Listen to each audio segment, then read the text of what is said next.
ሃይማኖተኛ አይደለሁም ግን በጣም አማኝ ሴት ነኝ እግዚአብሔርን የምትታመን ሴት እግዚአብሔርን በጣም አምነዋለሁ እግዚአብሔር በህይወቴ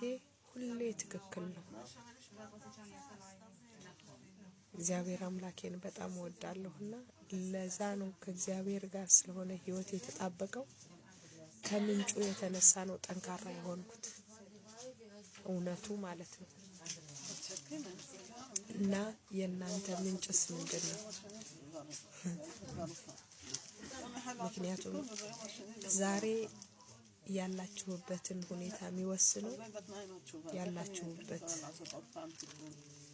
ከምንጩ ነው ከዋናው ነውና ምንጫችሁን ትክክለኛ አድራሻችሁን ከእግዚአብሔር ጋር አድርጉ ወምሸኔ በየትኛው እምነት ያላችሁ ከእግዚአብሔር ጋር ተጣበቁ